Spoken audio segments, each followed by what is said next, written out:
AIR app पर भी समाचार सुन सकते हैं।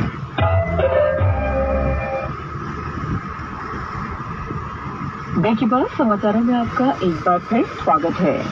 केंद्रीय गृह मंत्री अमित शाह ने नई दिल्ली के जनगणना भवन में जन्म और मृत्यु के पंजीकरण की सुविधा प्रदान करने के लिए नागरिक पंजीकरण प्रणाली CRS मोबाइल एप्लीकेशन की शुरुआत की।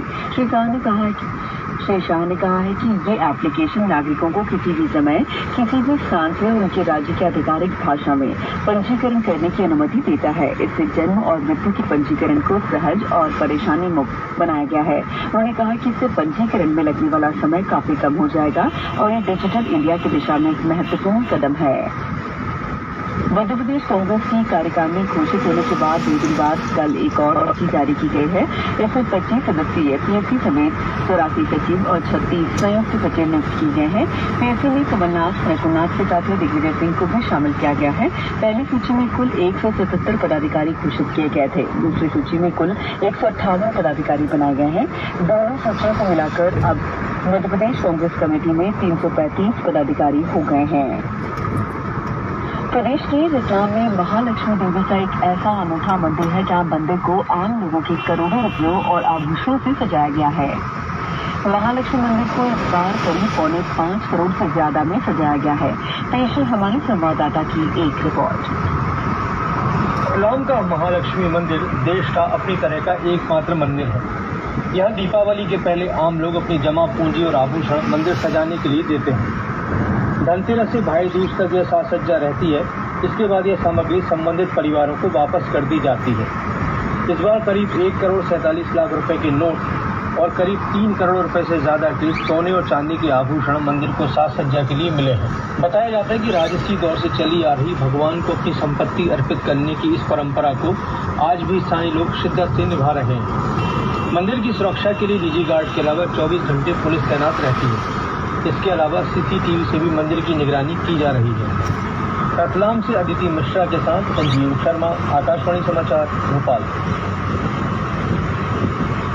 भारतीय महिला क्रिकेट टीम ने अहमदाबाद में न्यूजीलैंड को 6 विकेट से हराकर एक दिवसीय मैचों की श्रृंखला में 2-1 से जीत ली है।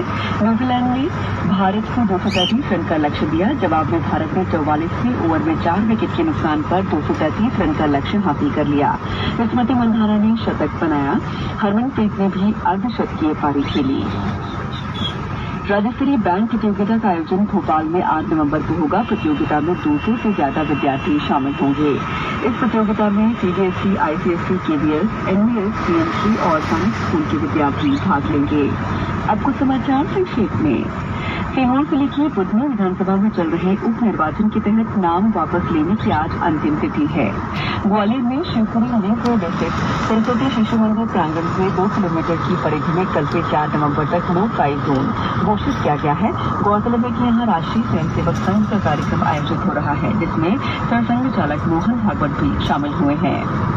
रायसेन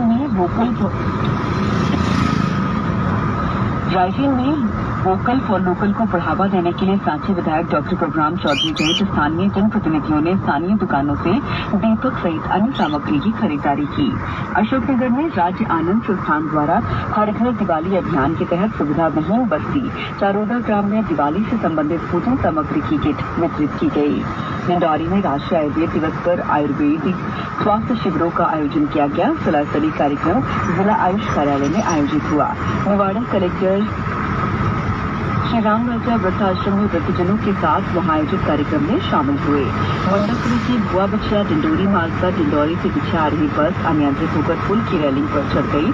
हालांकि बस में सवार कोई भी यात्री हताहत नहीं हुए हैं। अंत में मुख्य समाचार एक बार फिर। देश के 70 वर्ष या उससे अधिक आयु के सभी वरिष्ठ नागरिकों को सरकार देगी 5 लाख रुपए तक की चिकित्सा सुविधाएं। प्रदेश के 69वें स्थापना दिवस कार्यक्रमों की शुरुआत आज से अनेक कार्यक्रम होंगे।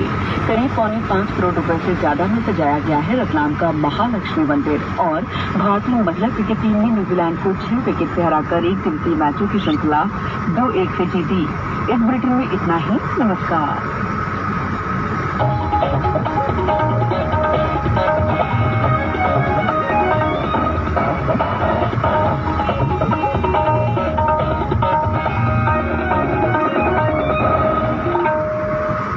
बड़े इरादों का घर है बनाना, सुना तो बाबू रवि किशन से ये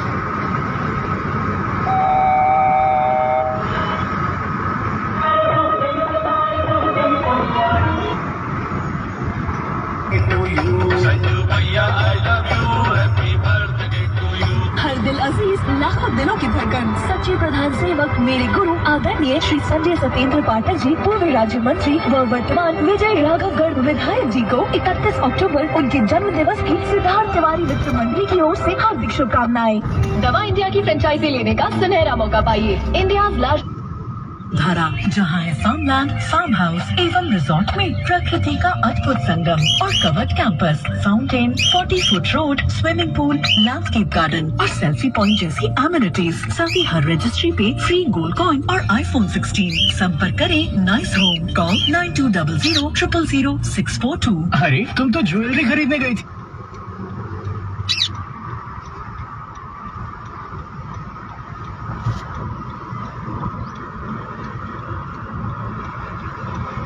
theatre, washing machine, fridge, induction, cutlery, iron, trolley bag, watch, AirPods और आईफोन जैसे सुनिश्चित उपहार पाओ। बस स्क्रैच करो और जीतो।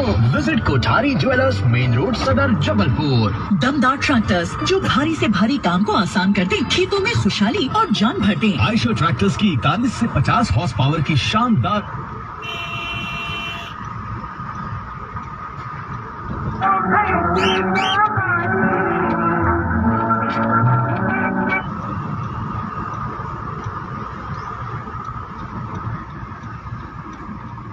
कनेक्ट जैसी सुविधाएं या वायरलेस कनेक्टिविटी वाले बड़ी एज की स्क्रीन की कभी महसूस नहीं करते। आप सुरक्षित। इस पर्व से जुड़ी तीन मान्यता है। पहली है, ये देवी लक्ष्मी के स्वागत के लिए सजने संवरने का दिन है। दूसरा है, भगवान श्री कृष्ण ने कार्तिक कृष्ण चतुर्दशी पर नरकासुर नाम के दैत्य का वध किया। और तीसरी जो कहानी है, जो मान्यता है, यमराज के लिए दीपदान करने का पर्व है। कल लक्ष्मी पूजा की जाएगी। इससे पहले रूप चौदस पर भक्त अपना रूप निखारने के लिए उपटन लगाते हैं, तेल मालिश करते हैं और पानी में जड़ी बूटियां मिलाकर स्नान करते हैं।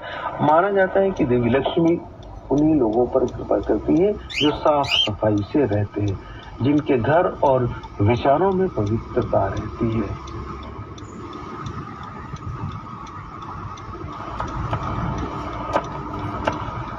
नरकासुर नाम के राक्षस ने 16,100 महिलाओं को बंदी बना रखा था। जब ये बात भगवान कृष्ण को मालूम हुई तो उन्होंने कार्तिक मास के कृष्ण पक्ष की चतुर्दशी तिथि पर नरकासुर का वध किया था और सभी महिलाओं को कैद से मुक्ति दिलाई। समाज में सभी महिलाओं को मान सम्मान मिल सके, इसलिए श्री कृष्ण ने इन सभी महिलाओं से विवाह किया था। इसके साथ ही कृष्ण की 8 मुख्य पटरानियां भी थी। ये मान्यता है कि श्री कृष्ण की 16,108 रानियां मानी जाती है। नरकासुर वध की तिथि होने से इसे नरक चतुर्दशी कहा जाता है। और दूसरी कहानी है, यमराज और यमदूतों से जुड़ी पौराणिक कथा है। एक दिन यमराज ने यमदूतों से पूछा था कि क्या तुम्हें किसी प्राणी के प्राण हरण करते समय दुख हुआ है? यमदूतों ने कहा कि एक बार हमें दुख हुआ था। हेमराज नाम का एक राजा था। जब उसके यहाँ एक पुत्र का जन्म हुआ तो ज्योतिषियों ने भविष्यवाणी की थी कि यह बच्चा अल्पायु है, विवाह के बाद इसकी मृत्यु हो जाएगी। ये बात सुनकर राजा ने पुत्र को अपने मित्र राजा हंस के यहाँ भेज दिया। राजा हंस ने बच्चे का पालन सबसे अलग रखकर किया। जब राजकुमार बड़ा हुआ तो एक दिन एक राजकुमारी उसे दिखाई दी और दोनों ने गंधर्व विवाह कर लिया। विवाह के 4 दिन बाद राजकुमार की मृत्यु हो गई। पति की मृत्यु से दुखी होकर राजकुमारी राजा हेमराज और उनकी रानी रोने लगे और विधाता को कोसने लगे। जब हम उस राजकुमार के प्राण हरण करते पहुंचे तो सभी का विलाप देखकर हमें बहुत दुख हुआ था। ये बात बताने के बाद